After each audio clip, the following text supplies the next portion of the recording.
पूजा, इस बार हमारी आलू की फसल बहुत अच्छी हुई है। देखना, इस बार हमारी अच्छी कमाई होगी। मैं तो ये बात तभी मानूंगी जब आप मेरे गिरवी रखे हुए जेवर छुड़वा लोगे, जो आपने उस जमीन को खरीदने के लिए सुनार के पास गिरवी रखे थे। तुम चिंता मत करो पूजा, अब जल्दी ही सब कुछ ठीक हो जाएगा। 2 दिन बाद सतीश खुशी खुशी खेत जाता है और वहाँ से ढेर सारे आलू बोरी में भरकर सर पर लाद कर जा रहा होता है कि तभी गांव का लोभी जमींदार उसके पास आता है। अरे सतीश, ये आलू की बोरी ढोकर कहाँ ले जा रहे हो? ऐसा करो, इसे मुझे ही बेच दो। नहीं नहीं जमींदार साहब, आप इसके अच्छे दाम नहीं देते हैं, इसलिए बेहतर होगा कि मैं इसे बाजार में ही बेच कर आता हूँ। ये कहकर सतीश बाजार की ओर चला जाता है। ये देख जमींदार चिढ़ जाता है और वो मंडी में फोन करके सभी विक्रेताओं को उससे आलू लेने से मना कर देता है या उसे एकदम ही कम दाम देता है। सारी मंडी घूमने के बाद उदास सतीश घर की ओर लौटने लगता है। एक बार जमींदार के पास जाकर देखता हूँ। वो जमींदार को वो आलू बेचने चला जाता है। ना बाबा ना, अब मुझे तेरा ये आलू नहीं चाहिए, अब मैंने मन बदल लिया है। ऐसा मत कहिए जमींदार साहब, मैं आपके पास बड़ी उम्मीद से आया हूँ। ठीक है, लेकिन अब मैं आधे दाम पर आलू खरीदूंगा, बोल मंजूर है? ये सुनकर सतीश का मन उदास हो जाता है और बिना आलू बेचे ही अपने घर आ जाता है। वो घर आकर सारी बात अपनी पत्नी को बताता है। वो सब बताते बताते उसकी आंखों में आंसू आ जाते हैं। आप ऐसे कैसे हार मान सकते हैं जी? आप तो बड़ी हिम्मत वाले हैं। आप तो हमेशा मुझे दिलासा देते हैं, लेकिन अगर आज आप खुद ही टूट जाएंगे, यूं रोने बैठ जाएंगे तो कैसे चलेगा? तो तुम ही बताओ पूजा, मैं क्या करूं? बाजार में कोई मेरे आलू खरीदने को तैयार नहीं है और जमींदार उसके आधे दाम दे रहा है। मेरी तो सारी मेहनत खराब चली जाएगी। ऐसे कैसे खराब चली जाएगी? अगर कोई आलू नहीं खरीद रहा तो कोई बात नहीं, आलू की कोई भी चीज बनाकर बेचेंगे, तब तो लोगों को खरीदना ही पड़ेगा ना। लेकिन हम ऐसा क्या बना सकते हैं? हाँ, मिल गया आइडिया। क्यों ना हम आलू के पराठे बनाकर बेचें? हाँ, मैं कल से ही आलू के पराठे बनाकर बेचूंगा। अगले दिन सतीश अपने पास जमा किए हुए पैसों से एक ठेला खरीदता है और उस पर आलू के पराठे बनाकर बेचने लगता है।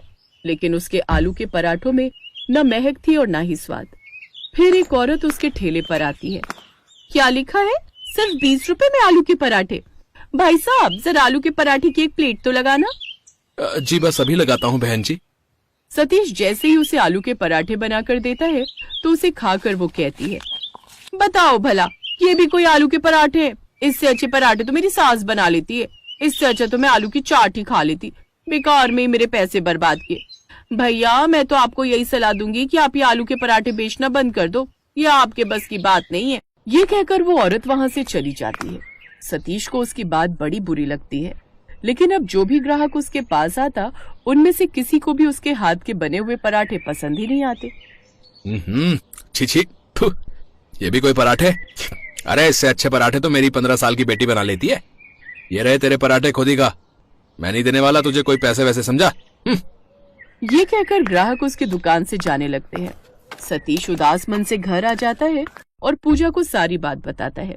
अरे आप भी ना, कुछ बेचने से पहले चक्कर तो देख लीजिए कि कैसा बना है। चलो कोई बात नहीं।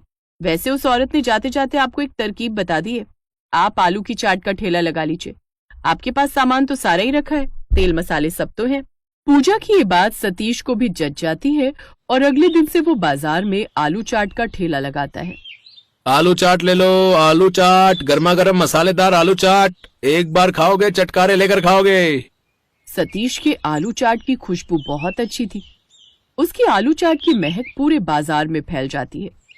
अरे वाह, क्या बात है भाई साहब, आप तो लोगों के सुझाव पर बड़ी जल्दी अमल कर लेते हो। कल ही आपको आलू चाट का सुझाव दिया और आज आपने ठेला लगा भी लिया। चलो आज तुम्हारी ये आलू चाट भी खाकर देखते हैं। लगा दो मेरे लिए भी एक प्लेट। लेकिन हाँ, पहले ही कह देती हूँ, अगर मुझे आपकी आलू चाट पसंद नहीं आई तो मैं आपको पैसे नहीं दूंगी। हाँ। फिर सतीश उस औरत को आलू चाट खाने को देता है जो उसको बड़ी पसंद आती है। वाह भाई, ये तो कमाल की चाट है। ऐसा करो 2 प्लेट पैक भी कर दो, बच्चों के लिए भी लेकर जाऊंगी तो बड़े खुश हो जाएंगे। वो औरत उसे पैसे देकर वहाँ से चली जाती है। अब उसके पास और भी ग्राहक आने लगते हैं। वो बाजार में 30 रुपए में आलू चाट बेचता है, जबकि बाकी जगह 50 रुपए की चाट बिकती थी। 30 रुपए में स्वादिष्ट आलू चाट ग्राहकों को बड़ी पसंद आती है। पहले ही दिन उसकी अच्छी कमाई होने लगती है। उधर जब ये बात जमींदार के कानों में पड़ती है तो वो उससे जलने लग जाता है। उस सतीश की इतनी हिम्मत कि वो बाजार में अपना खुद का काम खोलकर बैठ गया। मैंने तो सोचा था वो मुझे आधे दाम पर अपने सारे आलू बेच देगा और मैं उन्हें महंगे दामों में शहर में बेचूंगा, लेकिन ये सतीश तो चालाकी कर गया।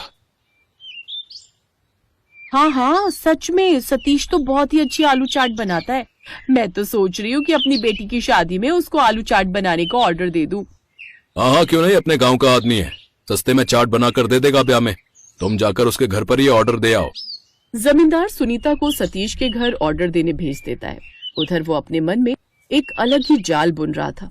ऐसे कुछ दिन बीतते हैं और जमींदार की बेटी निशा की शादी का दिन आ जाता है। शादी में बहुत सारे लोग आए हुए थे। शादी में तरह तरह के खाने के व्यंजन थे। सतीश भी पूरी मेहनत और लगन से अपनी चाट का स्टॉल लगा लेता है। सब लोग उसकी आलू चाट बड़ा स्वाद लेकर खा रहे थे। अरे ये आदमी आलू चाट खिला रहा है या जमाल गोटा? जब से इसकी चाट खाई है बार बार बाथरूम की ओर भाग रहा हूँ। सही कह रहा भाई, तब से 3 बार तो मैं भी खा चुका हूँ। अच्छा समय निकाला है तूने बदला लेने का, लेकिन तूने सोचा भी कैसे? तू मेरी बेटी की शादी को खराब करेगा। देख क्या रहे हो गांव वालों, इसका ठेला तोड़ दो और इसकी धुनाई करो, और इसकी इतनी धुनाई करो कि याद रखे। सब उसे मारने ही वाले थे कि तभी सुनीता वहां आती है।